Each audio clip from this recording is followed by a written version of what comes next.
Bismillahirrahmanirrahim. Assalamualaikum warahmatullahi wabarakatuh.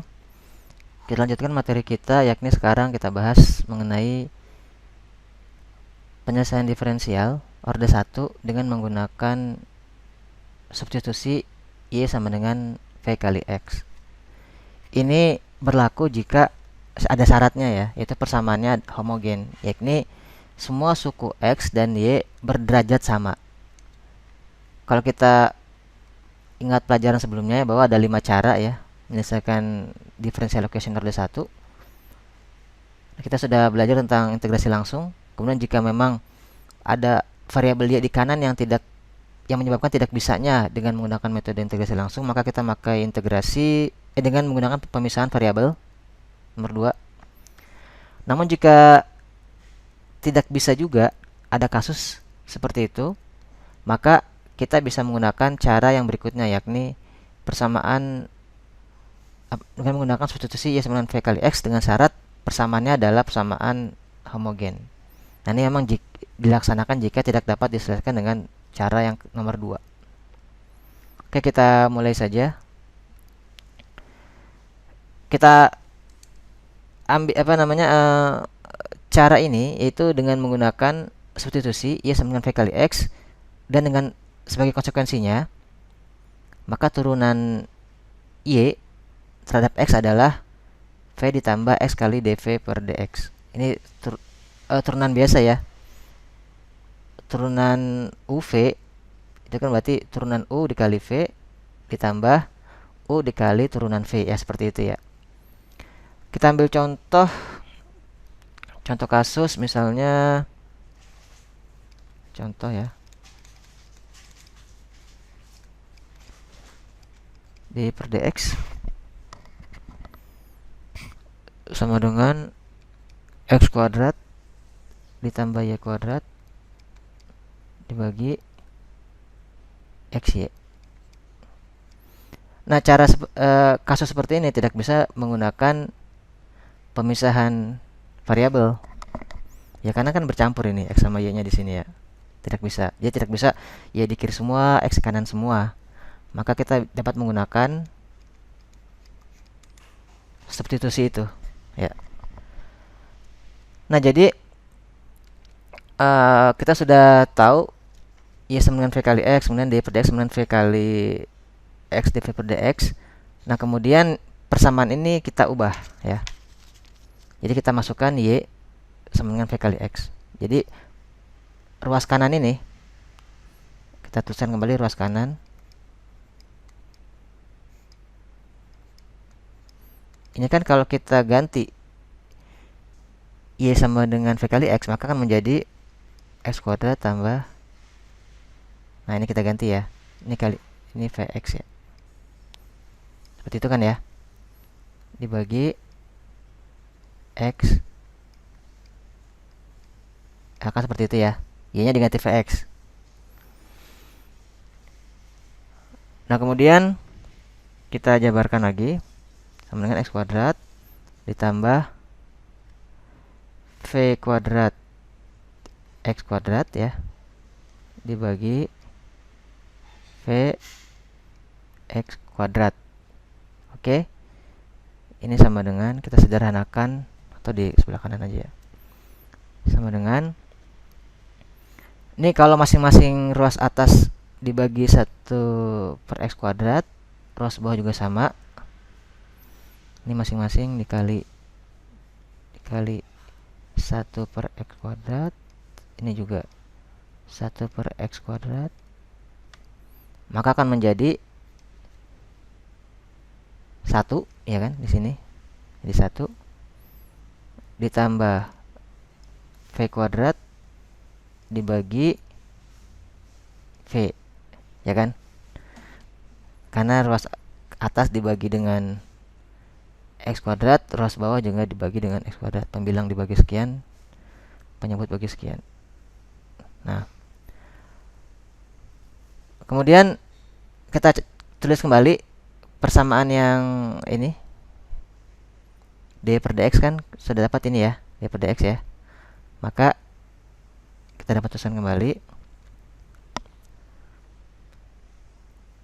V ditambah X dv per dx. Nanti ini luas kiri ya, dv per dx kita ganti dengan ini karena ada di persamaan kotak ini ya. Nah, ruas kanan pun kita ganti dengan ini, persamaan yang baru kita dapat tadi, 1 ditambah v kuadrat dibagi v. Oke, sampai sini sudah cukup jelas ya. Maka kita dapat pisahkan ya,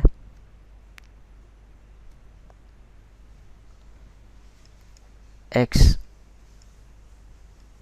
dv per dx, oke, sama dengan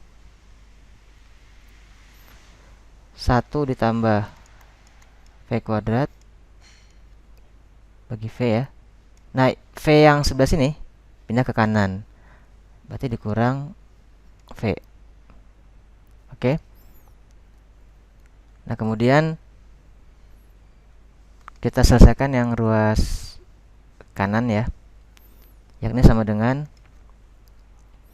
1 ditambah v kuadrat per v dikurang v kuadrat per v, kan gitu ya. Kita jabarkan ya, supaya penyebutnya sama. Maka akan menjadi 1 ditambah v kuadrat kurang v kuadrat per v, itu sama dengan 1 per v. Kan ini habis. Nah, dengan demikian maka X dv per dx sama dengan 1 per v. Oke, sampai sini bisa dipahami ya. Nah, sampai sini ini sudah mirip dengan metode pemisahan variabel, ya kan? Masing-masing ruas kiri dan ruas kanan kita integralkan dengan terhadap x ya. Kita pisahkan dulu yang v ke sebelah kiri, yang sebelah kanan ya. Maka x dv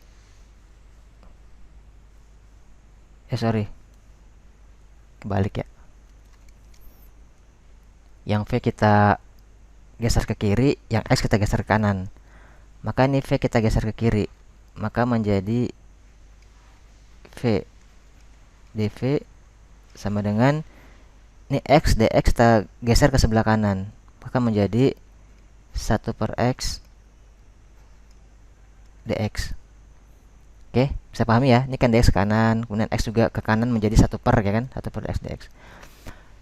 Oke, nah sampai sini ya kita integralkan masing-masing ruas kiri dan juga ruas kanan. Maka ini sama dengan metode tadi ya, pemisahan variabel ya. Cuma bedanya tadi y-nya diganti dengan v,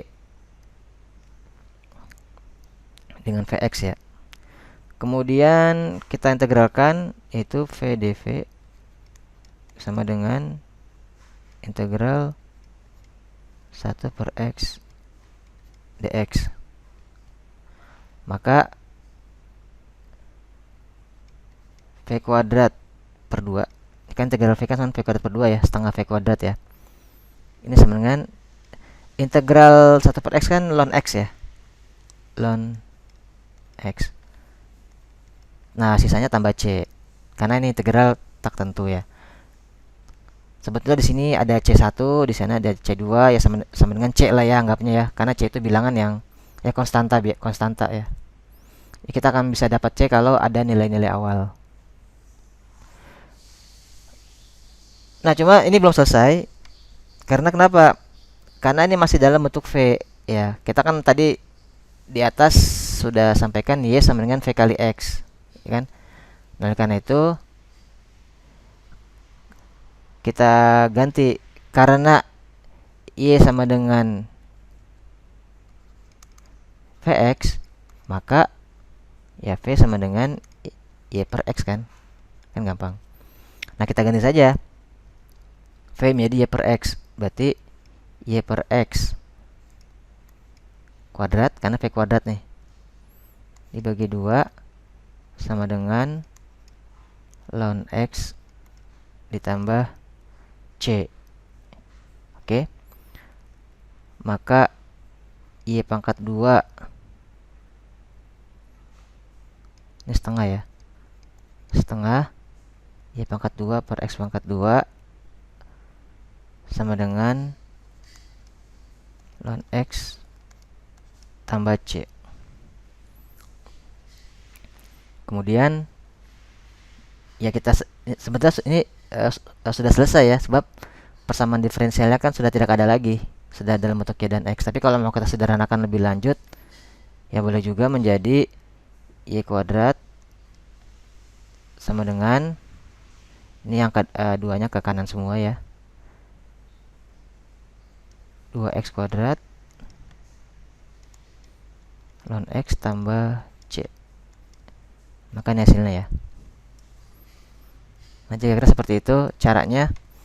Jadi kalau tidak bisa pemisahan variabel, maka gunakan Y sama dengan V kali X.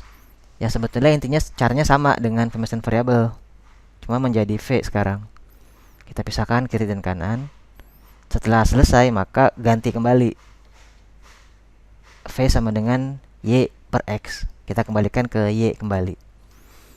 Demikian ya cara penyelesaian differential equation order 1 dengan menggunakan substitusi Y sama dengan V kali X. Tapi tadi syaratnya ya bahwa persamaan harus homogen. Nah, kalau perhatikan di sini, Y suku Y itu kan paling tinggi 2. Suku X paling tinggi 2. Maka sebut homogen.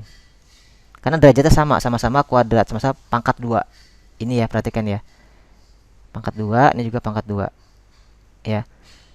Kalau tidak seperti ini, maka tidak bisa menggunakan cara substitusi. Baik, terima kasih. Assalamualaikum warahmatullahi wabarakatuh.